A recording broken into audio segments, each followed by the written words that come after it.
నీవు పిలువగా యెహోవా ఉత్తరమిచ్చును. యెషయా గ్రంథం 58:9. అప్పుడు నీవు పిలువగా యెహోవా ఉత్తరమిచ్చును, నీవు మొర్రపెట్టగా ఆయన నేనున్నాననును.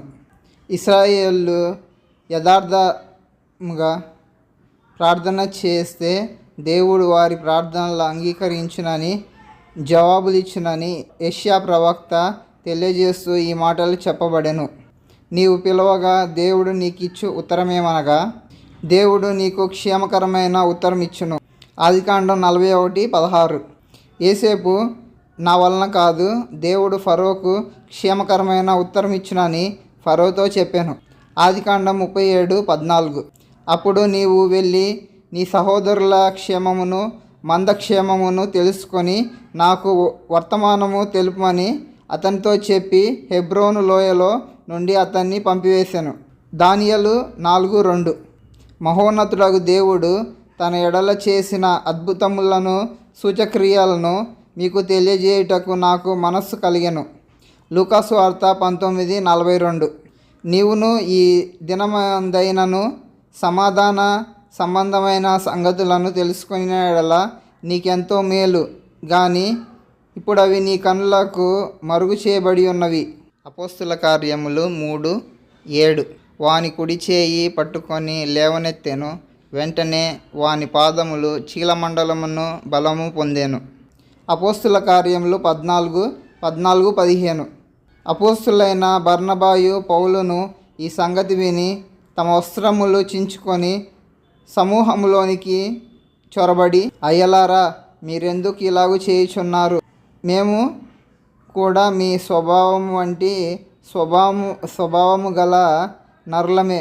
మీరు ఈ వ్యర్థమైన వాటిని విడిచిపెట్టి ఆకాశమును భూమిని సముద్రమును వాటిలో ఉండు సమస్తమును సృజించిన జీవంగల దేవుని వైపు తిరగవలనని మీకు సువార్త ప్రకటించుచున్నాము. 1 కొరింథీయులకు 15:10. అయినను ఏమై ఉన్నానో అది దేవుని కృప వలనే అయ్యున్నాను, మరియు నాకు అనుగ్రహింపబడిన ఆయన కృప నిష్ఫలము కాలేదు. కానీ వారందరి కంటే నేను ఎక్కువగా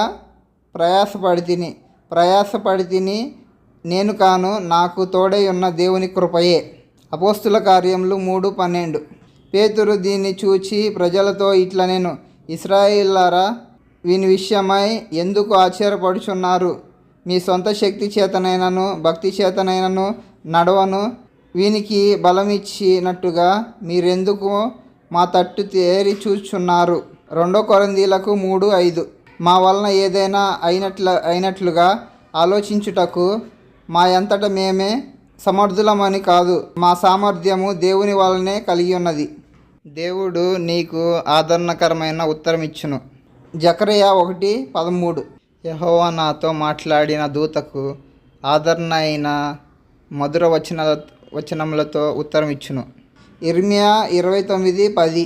యెహోవా ఈ ఆజ్ఞ ఇచ్చుచున్నాడు, బబులోను రాజ్యం నాకు 70 సంవత్సరములు గతించిన తర్వాతనే మిమ్మును గూర్చి నేను పలికిన శుభవార్త నెరవేర్చి ఈ స్థలమునకు మిమ్మును తిరిగి రప్పించునట్లు నేను మిమ్మును దర్శింతును. దేవుడు నీకు సంతోషకరమైన ఉత్తరమిచ్చును. యెషయా గ్రంథం 30:19. సియోన్లో యెరూషలేములో నీ ఒక జనము కాపురముండును. జనమా, నీవిక నేమాత్రము కన్నీళ్లు విడవవు. ఆయన నీ మొర విని నిశ్చయముగా నిన్ను కరుణించును. ఆయన నీ మాట వినగానే నీకు ఉత్తరమిచ్చును. యెషయా గ్రంథం 10:24. సైన్యములకు అధిపతియగు యెహోవా ఇలాగు సెలవిచ్చుచున్నాడు, సియోన్లో నివసించుచున్న నా జనులారా, ఐగుప్తీయులు చేసినట్లు అష్షూరు కర్రతో నిన్ను కొట్టి నీ మీద తన దండము ఎత్తినను వానికి భయపడకుము. ఇంకను కొద్ది కాలమైన తర్వాత నా కోపము చల్లారును. యెషయా గ్రంథం 12:4-6. యెహోవాను స్తుతించుడి, ఆయన నామమును ప్రకటించుడి, జనములలో ఆయన క్రియలను ప్రచురము చేయుడి, ఆయన నామము ఘనమైనదని జ్ఞాపకమునకు తెచ్చుకొనుడి. యెహోవాను గూర్చి కీర్తన పాడుడి, ఆయన తన మహాత్మ్యమును వెల్లడిపరచెను, భూమి అందంతటను ఇది తెలియబడును. సియోను నివాసి ఉత్సాహధ్వని బిగ్గరగా చేయుము. నీ మధ్యనున్న ఇశ్రాయేల్ యొక్క పరిశుద్ధ దేవుడు గనుడై ఉన్నాడు. యెషయా గ్రంథం 35:10. వారి తల మీద నిత్యానందముండును, వారు ఆనంద సంతోషములు గలవారై వచ్చెదరు, దుఃఖమును నిట్టూర్పును ఎగిరిపోవును. యెషయా గ్రంథం 65:18. నేను సృజించుచున్న దాన్ని గూర్చి మీరు ఎల్లప్పుడూ హర్షించి ఆనందించుడి. నిశ్చయముగా నేను యెరూషలేమును ఆనందకరమైన స్థలముగాను ఆమె ప్రజలను హర్షించు వారిని గాను సృజించుచున్నాను. ఇర్మియా గ్రంథం 33:3. నాకు మొర్రపెట్టుము, నేను నీకు ఉత్తరం ఇచ్చేదను. నీవు గ్రహింపలేని గొప్ప సంగతులను, గూఢమైన సంగతులను నీకు తెలియజేతును. నీవు దేవుని పిలిచే పిలుపులో ఆచారం కాదు ఆధ్యాత్మికత ఉండాలి, విసుగుదల కాదు విశ్వాసం ఉండాలి, వేషధారణ కాదు యథార్థత ఉండాలి, లోకం కాదు రక్షణ ఉండాలి, పాపం కాదు పరిశుద్ధత ఉండాలి. అప్పుడు నీవు పిలవగా యెహోవా నీకు ఉత్తరమిచ్చును. దేవుడు మిమ్మల్ని దీవించునుగాక. ఆమేన్.